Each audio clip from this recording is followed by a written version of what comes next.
Salam. Dalam hatiku aku menyimpan janjimu supaya aku tidak berdosa kepadamu. Saudara, dalam Boker Top Channel, program Sate Enak, Saat Teduh Sejenak, episode yang ke-26, kali ini kita akan berbicara tentang jerat Firaun yang keempat, yaitu kaum keluarga. Adapun firman Tuhan terdapat pada Keluaran pasal yang ke-10, ayat yang ke-11. Demikian firman Tuhan, bukan demikian, kamu boleh pergi, tetapi hanya laki-laki, dan beribadahlah kepada Tuhan. Sebab itulah yang kamu kehendaki. Lalu mereka diusir dari depan Firaun.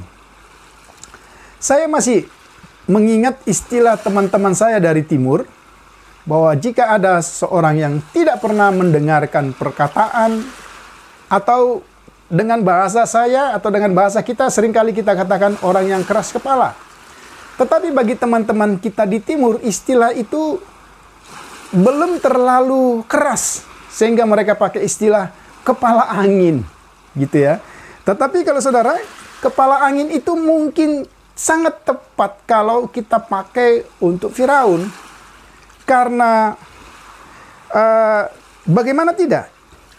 Sudah sampai kepada tulah yang ke-7. Toh akhirnya Firaun tidak memberi izin bagi umat Tuhan untuk pergi beribadah di padang gurun. Meskipun berbagai tulah yang sudah terjadi pada waktu itu sudah memporak-porandakan Firaun dan seluruh rakyat Mesir pada waktu itu. Tetapi selalu diakhiri dalam pembacaan dari pasal-pasal yang sudah kita baca dan kita pelajari, Firaun senantiasa dikatakan mengeraskan hati. Bahkan beberapa kali dikatakan Tuhan mengeraskan hati Firaun. Tentu Tuhan mengeraskan hati Firaun di sini kita akan diskusikan dalam isu-isu PL yang akan juga ditayangkan beberapa waktu kemudian. Namun mari kita lihat pembacaan ini. Kalau kita melihat di dalam pasal yang ke-10, Tuhan berfirman kepada Musa dan Harun supaya menyampaikan firman Tuhan ini kepada umat Tuhan, ya, khususnya yang ada di dalam perbudakan pada waktu itu. Supaya firman Tuhan yang disampaikan kepada Firaun tentang tulah yang ke-8, yaitu mengenai belalang, itu kelak dapat menjadi kesaksian atau cerita yang diteruskan kepada keturunan anak cucu bangsa Israel. Itu yang pertama.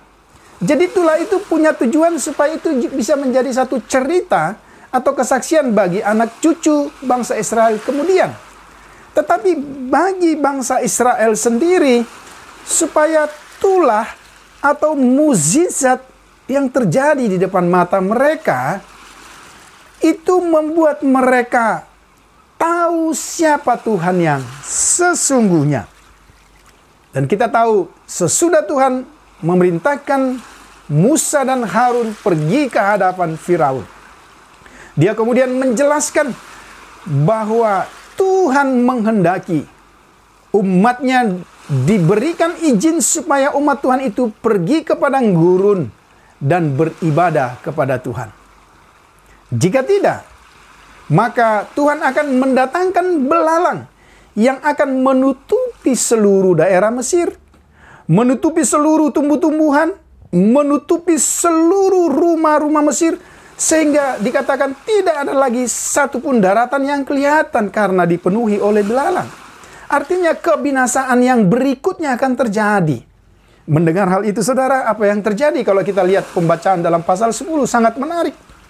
Ternyata secara diam-diam pegawai-pegawai Firaun ini mengamat-amati dan mendengar apa yang akan terjadi dan apa yang sudah mereka alami. Dan kemudian mereka memberikan nasihat kepada Firaun supaya memberikan izin kepada bangsa Israel keluar dari pembuangan. Karena kalau tidak, mereka akan kembali mengalami hukuman Tuhan. Kalau tidak, mereka kembali akan mengalami ada banyak kerugian dan mereka akan binasa. Mendengar tuntutan Tuhan yang akan terjadi dan juga nasihat dari pembantu-pembantunya, Firaun kemudian memanggil Musa dan Harun dan bertanya kepada mereka, siapa saja yang akan pergi beribadah? Wah, kelihatannya Firaun di sini dia mulai melunak. Apakah memang demikian? Kemudian dengan tegas Musa berkata, seluruh umat Tuhan, tua muda, anak-anak, laki-laki, perempuan, bahkan kambing domba. Mengapa? Karena Musa katakan mereka harus mengadakan perayaan bagi Tuhan di padang gurun. Mendengar tuntutan atau perintah Tuhan itu, inilah sebabnya dalam pasal 10 ayat yang ke-11, kemudian Firaun mulai menjalankan siasatnya, mulai menjalankan jeratnya supaya bangsa ini tetap tidak bisa beribadah kepada Tuhan dengan sepenuhnya. Kemudian dia katakan dalam ayat 11, bukan demikian, kamu boleh pergi, tetapi hanya laki-laki saja. Sesuai dengan tema kita hari ini, jerat Firaun yang berikutnya adalah kaum keluarga. Bisa kita bayangkan, saudara? Ketika laki-laki yang diizinkan untuk pergi berjalan selama 3 hari kurang lebih ke padang gurun dan beribadah kepada Tuhan. Laki-laki yang dimaksudkan dalam pembacaan ini adalah laki-laki di atas 20 tahun ke atas. Usia-usia produktif yang bisa berjalan, yang bisa melakukan ibadah di padang gurun. Sementara ibu-ibu, anak-anak, istri-istri, orang tua tinggal di Mesir tetap dalam kontrol Firaun dan tetap diperlakukan sebagai budak. Bisa kita bayangkan, saudara, apa yang akan terjadi? Sementara seorang bapak beribadah, kemudian dia mengingat istrinya. Sementara seorang laki-laki beribadah, dia mengingat anak dan orang tuanya. Ini strategi Firaun, ingin memecah belah konsentrasi seseorang yang datang kepada Tuhan dengan mengingat kaum keluarga. Kaum keluarga bisa menjadi jerat supaya seseorang tidak sungguh dapat beribadah kepada Tuhan. Satu kali saya masih ingat satu kesaksian ketika saya menyampaikan satu kebenaran firman Tuhan dalam satu ibadah pemuda. Saya begitu bersemangat menyampaikan kebenaran firman Tuhan. Dan saya semakin bersemangat. Mengapa saya semakin bersemangat? Di antara pemuda-pemudi yang hadir hari itu, saya melihat ada satu penampilan yang lain dari yang lain. Maaf, waktu itu ada seorang anak putri yang cantik, yang masih sangat muda belia. Dia pakai penutup kepala, atau yang kita kenal dengan jilbab.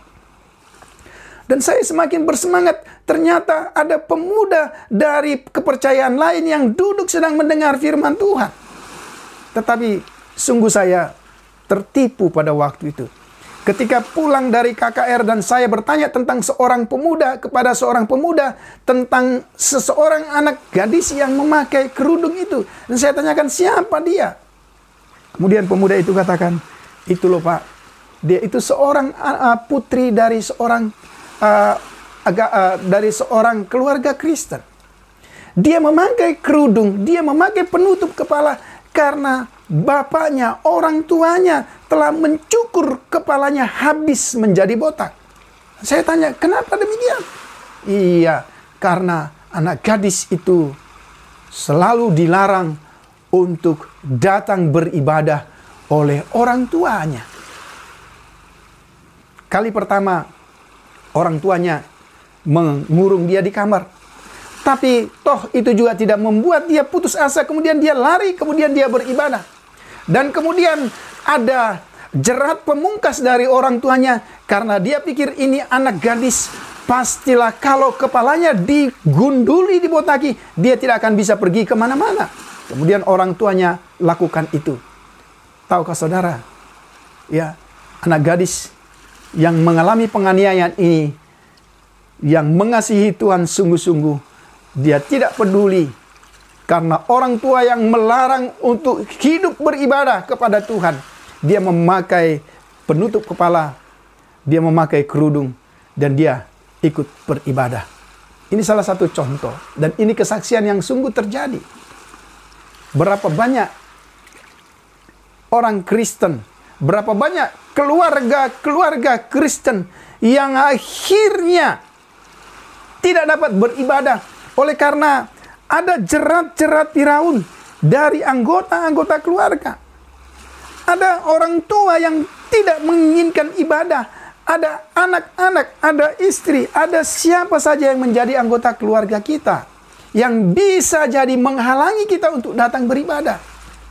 Misalnya, satu kali di malam minggu, kalau antara suami dan istri sedang cekcok atau juga ribut, bahkan juga mungkin berantem, kita bisa pastikan besok ya gereja akan kehilangan 2 anggota gerejanya. Ya, itu bisa kita pastikan. Mengapa? Karena tidak mungkin dengan situasi itu. Kita lihat ada banyak persoalan-persoalan keluarga, ada banyak suami-suami yang tidak mengizinkan istrinya untuk beribadah. Ada istri-istri yang menyebabkan suaminya tidak lagi dapat beribadah dengan sejahtera. Atau sebaliknya, kelakuan anak-anak yang membuat malu keluarga bisa menghalangi orang tua untuk beribadah kepada Tuhan. Saudara, tahukah saudara, ternyata ribuan tahun yang lalu, jerat itulah yang sedang dipakai oleh Firaun supaya bangsa Israel, laki-laki khususnya, tidak dapat beribadah sebagaimana yang dikehendaki Tuhan. Saudara yang saya kasih dalam Tuhan Yesus Kristus, firman Tuhan dari perjanjian lama yang ditulis ribuan tahun yang lalu ini, sampai hari ini relevan dalam hidup kita. Hati-hati, jangan-jangan jerat Firaun ya bisa memakai suami, bisa memakai istri, bisa memakai anak-anak, bisa memakai orang tua, siapa saja anggota keluarga kita yang bisa menghambat kita untuk datang beribadah. Dan kalau kita perhatikan apa akibatnya saudara. Ketika Firaun katakan hanya laki-laki yang boleh beribadah, akhirnya benar-benar Tuhan mendatangkan malapetaka. Benar-benar Tuhan mendatangkan tulah yang ke-8 itulah belalang menutupi seluruh permukaan Mesir. Dan melihat itu, kemudian Firaun mulai gelisah, mulai ketakutan, dan dia kemudian memanggil Harun dan Musa dan mohon pengampunan dari Tuhan atas dosanya. Saudara tahu, ketika seseorang datang memohon pengampunan atas dosa, Tuhan ampuni, dan Tuhan usir semua belalang dari permukaan Mesir melalui angin barat yang kencang dan membuangnya ke Laut Teberau. Tetapi sesudah itu selesai, sesudah badai itu hilang, sesudah tulah itu kelihatannya tidak ada lagi. Lagi-lagi kita perhatikan di dalam ayat yang ke-20. Ini yang kita lihat. Tetapi Tuhan mengeraskan hati Firaun sehingga tidak mau membiarkan orang Israel pergi. Lagi-lagi Firaun mengeraskan hatinya, Tuhan mengeraskan hati Firaun, maka tidak ada izin untuk datang beribadah. Melalui siapa? Melalui anggota-anggota keluarga Kristen tertentu. Maka bisa jadi kita sebagai anggota keluarga tidak lagi dapat beribadah kepada Tuhan. Demikian firman Tuhan singkat. Semoga ini bisa menjadi berkat dan peringatan bagi kita, supaya kita sungguh menjadi keluarga yang sama-sama datang beribadah kepada Tuhan. Bukankah Yosua berkata dalam Yosua 24 ayat 15, katakan, tetapi aku dan seisi rumahku, kami akan beribadah kepada Tuhan. Terpujilah Tuhan. Tuhan Yesus memberkati saudara. Salam.